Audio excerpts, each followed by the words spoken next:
ini adalah bukan merupakan penduga yang benar. Lalu konsep penduga titik rentang. Ya. Parameter target mu adalah konstanta.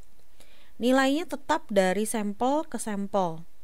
Yang variabel acaknya adalah nilai duga rentang.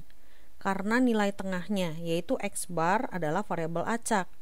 Selama X bar merupakan variabel acak yang bisa bernilai, maka disebut penduga. Lalu selain itu juga misal X barnya adalah 145, maka diduga sebagai X bar estimate.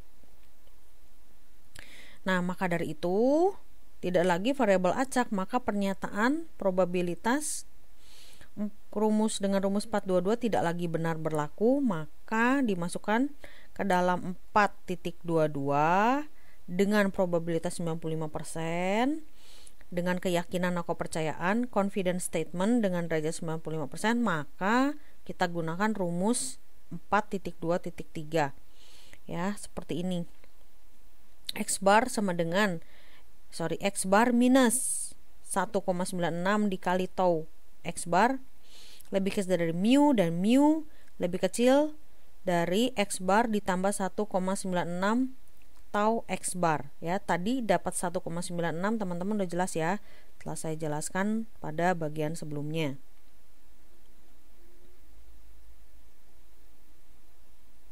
Nah, jadi 4.2 itu sering disingkat menjadi seperti ini. Jadi plus minus. Karena kan di sini yang satu minus, yang satu plus, maka dituliskan plus minus.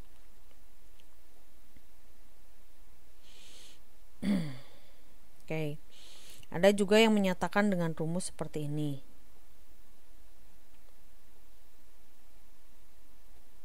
Oke, kita lanjutkan.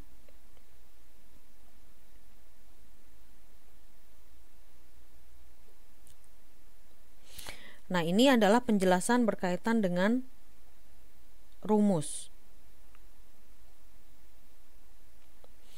Sesudah theta secara nyata didapatkan, maka theta sudah tercetak dan penduga rentang dengan rumus 4.2.c adalah benar atau salahnya sama sekali.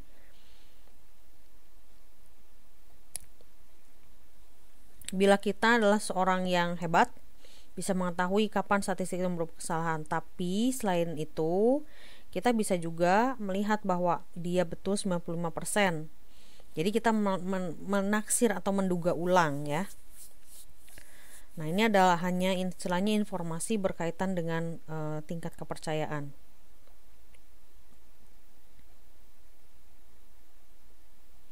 Nah, sekarang kita lihat saja contohnya.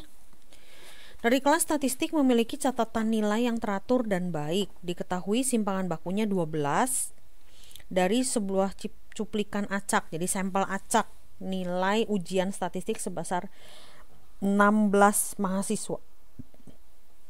Maka diperoleh X barnya 58. Anda diminta membuat dugaan rentang dengan derajat kepercayaan 95%. Bisa masuk dalam salah satu rumus 4.2.4b atau 4c.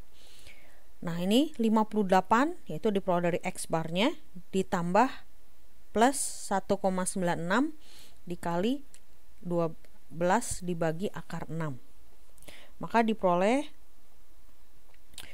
dugaan rentang rata-rata adalah 58 plus minus 9,6.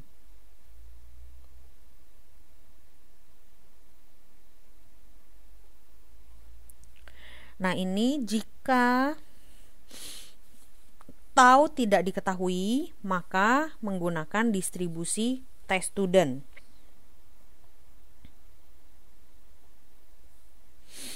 Rumusannya adalah untuk Z adalah seperti ini. X bar minus mu dibagi tau dibagi akar N. Sedangkan kalau T, X bar minus mu dibagi S bagi akar N.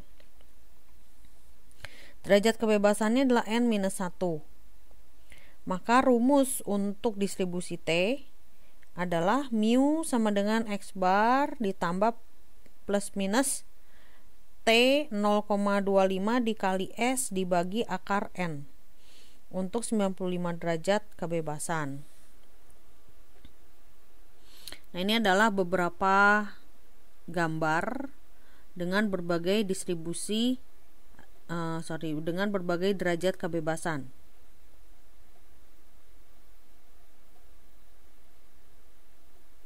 Oke.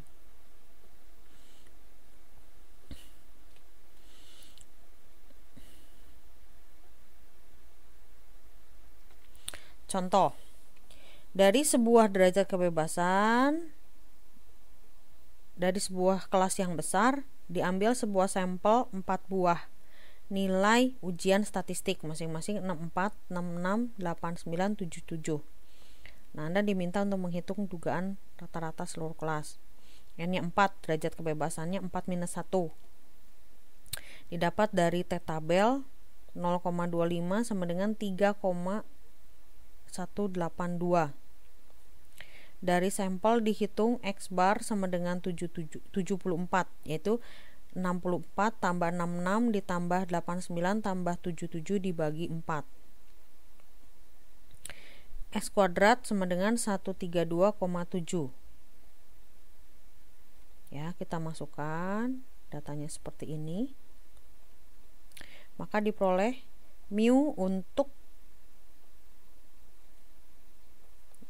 rata-rata seluruh kelas 174 plus minus 18.